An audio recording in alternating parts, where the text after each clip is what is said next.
बोलिए भारत माता की जय। अरे भाई बोलना है तो पूरी ताकत से बोलो।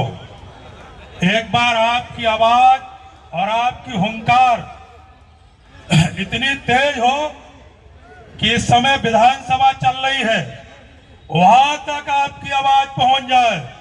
बोलिए भारत माता की जय। वंदे मातरम, वंदे मातरम। मैं क्योंकि हमारे आज के मुख्य अतिथि और बिहार प्रदेश भारतीय जनता पार्टी के माननीय प्रदेश अध्यक्ष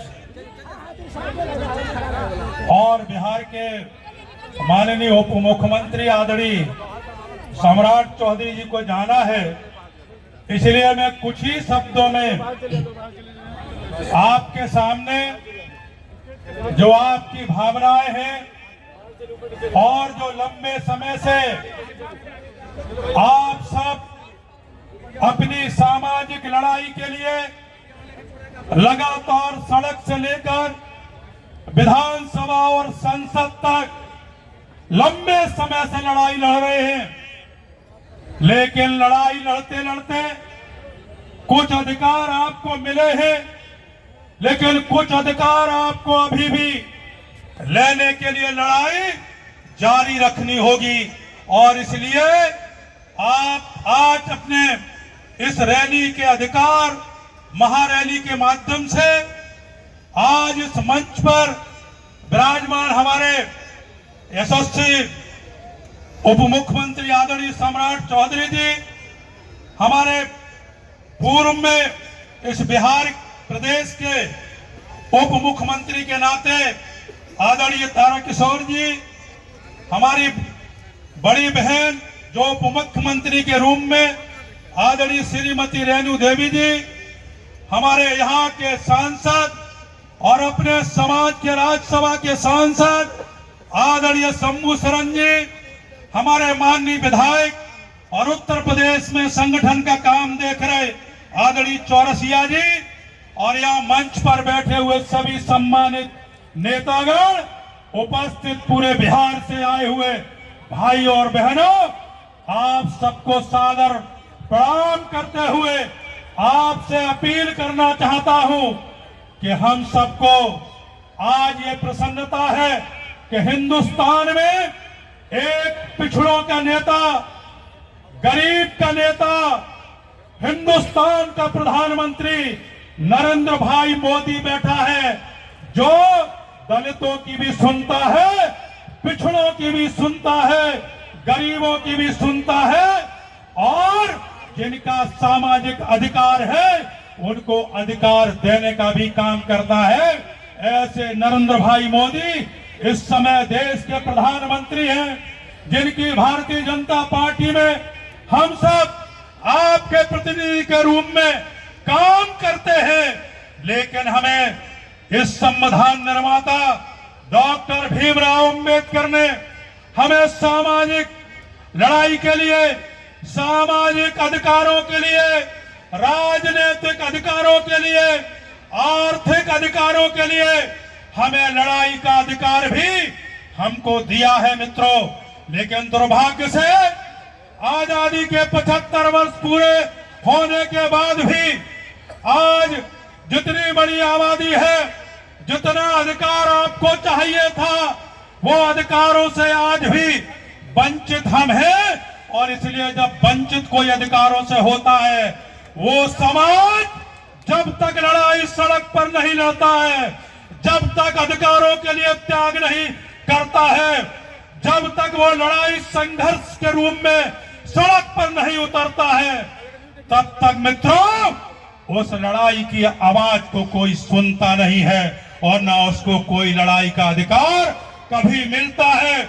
और इसलिए इस मंच के माध्यम से मैं आपसे अपील करना चाहता हूं कि यदि लड़ाई लड़नी है तो लड़ाई जुझारूपन से लड़िए, अपने अधिकारों की लड़ाई लड़िए, लोकतांत्रिक ढंग से लड़ाई लड़िए, और ये लड़ाई तब तक लड़िए जब तक आपको अधिकार न मिल जाए। मैं बार बार अपने हमारे जो आयोजक है बलराम मंडल, ये बलराम मंडल उम्र में छोटे हैं, इनसे भी मैं अपील करूंगा कि आप बिहार के सभी समाज के नेताओं को नेतृत्व तो करो, लीडरशिप करो, लेकिन संपूर्ण समाज के नेताओं को भी इकट्ठा करो। जब तक समाज के नेता बटे रहेंगे, जब तक समाज के नेता अलग अलग बांसुरी बजाते रहेंगे, तब तक ये समाज इकट्ठा नहीं होगा। और इसलिए सामाजिक एकता के लिए आवश्यक है कि हमारे सामाजिक नेता भी एक मंच पर एक आवाज से, एक हुंकार से अपने अधिकारों की लड़ाई सड़क से लेकर के संसद तक लड़ने के लिए तैयार हो, एकजुट हो।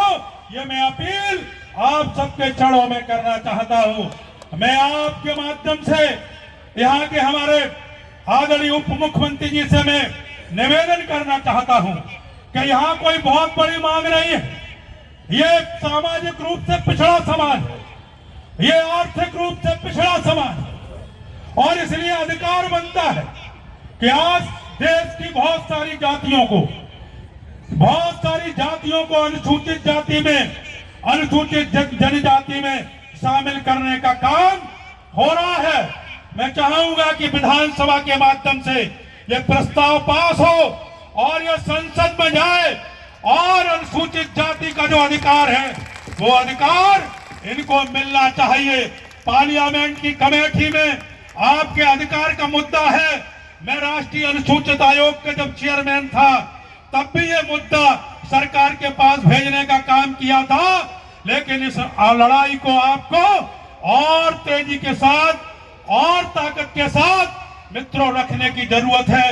मैं आपसे और भी अपील करना चाहता हूं कि एक जो डॉक्टर अंबेडकर जी ने कहा कि हमें सामाजिक लड़ाई लड़नी होगी, दूसरी कहा कि हमें आर्थिक लड़ाई भी लड़नी होगी, तो मैं आप सबके चरणों से मैं अपील करना चाहता हूं कि हमारा शिक्षा की तरफ भी ध्यान जाना चाहिए। जब तक हमारी शैक्षणिक उन्नति नहीं होगी, जब तक हमारे समाज के लोग बड़े बड़े पदों पर आसीन नहीं होंगे, जब तक ऑफिसर नहीं बनेंगे, जब तक हमारी हिस्सेदारी अधिकारियों में नहीं होगी, तब तक मित्रों हम पिछड़े ही पिछड़े रहेंगे। इसलिए एक तरफ राजनीतिक लड़ाई की बात हम करते हैं कि हमें राजनीतिक आबादी के आधार पर हमारी हिस्सेदारी सुनिश्चित होनी चाहिए, हमें विधानसभा और लोकसभा में हमारे अधिकारों को दिया जाए। दूसरी तरफ हमें रिजर्वेशन के आधार पर जब हमें नौकरी में रिजर्वेशन सुरक्षित होगा तो निश्चित रूप से आर्थिक रूप से भी, सामाजिक रूप से भी हम तेजी के साथ आगे बढ़ेंगे।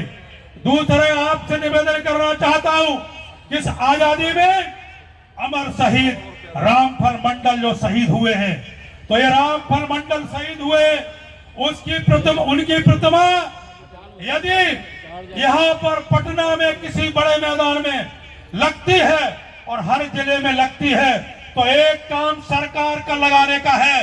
लेकिन मित्रों मैं आपसे कहना चाहता हूं कि बाबा भीमराव अंबेडकर पूरे हिंदुस्तान के मसीहा के रूप में जिन्होंने संविधान लिखा, और पूरे देश के अंदर पंडित जवाहरलाल नेहरू हो चाहे महात्मा गांधी हो, उनकी प्रतिमा सरकार ने जितनी पूरे देश में नहीं लगाई, उतनी प्रतिमा समाज के लोगों ने हिंदुस्तान में डॉक्टर अंबेडकर साहब की प्रतिमा लगाई है। मित्रों लगाई कि नहीं लगाई बताओ भाई? लगाई है। तो आप सबसे मैं कहना चाहता हूं कि सरकार लगाएगी तब लगाएगी, लेकिन आप तय कर लो। और मैं बलराम मंडल जी से निवेदन करता हूं कि हर जिले में समाज के लोग खड़े हो, समाज के लोग चंदा करें, समाज के लोग भीख मांगे, लेकिन हर जिले में हमारे शहीद मंडल की प्रतिमा लगनी चाहिए। क्या आप लगाने के लिए तैयार हो मित्रों? ये आप सरकार के भरोसे कब तक रहोगे? आप अपने आप लगा सकते हैं कि नहीं लगा सकते बताओ भाई? कब तक मानते रहोगे? एक बार खड़े होकर के बताइए, लगा सकते हो? लगा सकते हैं। तो आप अपने जिले में चंदा मांगिए, इकट्ठा करिए, भीख मांगिए, लेकिन हर जिले में अपनी अपनी एक प्रतिमा लगाने का काम करिए। मित्रों मैं इन्हीं शब्दों के साथ आपसे यह भी कहना चाहता हूं कि अपनी जीवन शैली बदलो। कब तक कीड़े मकोड़े की तरह जिंदगी जीते रहोगे? अरे कब तक ऐसी गरीबी की हालत में रहोगे? अरे आर्थिक रूप से बड़े बड़े काम करो, ठेका लो, व्यवसाय करो, धंधा करो। अरे ये छोटे छोटे कामों को छोड़ो, अपने आप को समाज के बराबरी पर जब तक आर्थिक रूप से आप खड़ा नहीं करोगे तब तक आप पिछड़े के पिछड़े रहोगे। जब तक आपकी शैक्षणिक योग्यता नहीं होगी तब तक आप उसी स्थान पर खड़े रहोगे मित्रों। इसलिए मैं आपसे अधिक समय न लेता हुआ, क्योंकि मंच पर कई हमारे नेतागण यहाँ पर उपस्थित हैं, आपके चरणों में एक ही विनती करता हूं कि आप सब एक हो जाइए। बिहार का धानुक एक मन से धानुक लिखना शुरू कर दीजिए। और कुछ नेताओं ने हमारे समाज को गुमराह करने के लिए जो षड्यंत्र रचा था, उन लोगों को भी सीख लीजिए, समझ लीजिए, होशियार हो जाइए। आज राजनीति में समाज की ताकत के आधार पर निर्णय होता है। एमएलए के टिकट मिलते हैं, राज्यसभा जाते हैं, लोकसभा का टिकट मिलता है।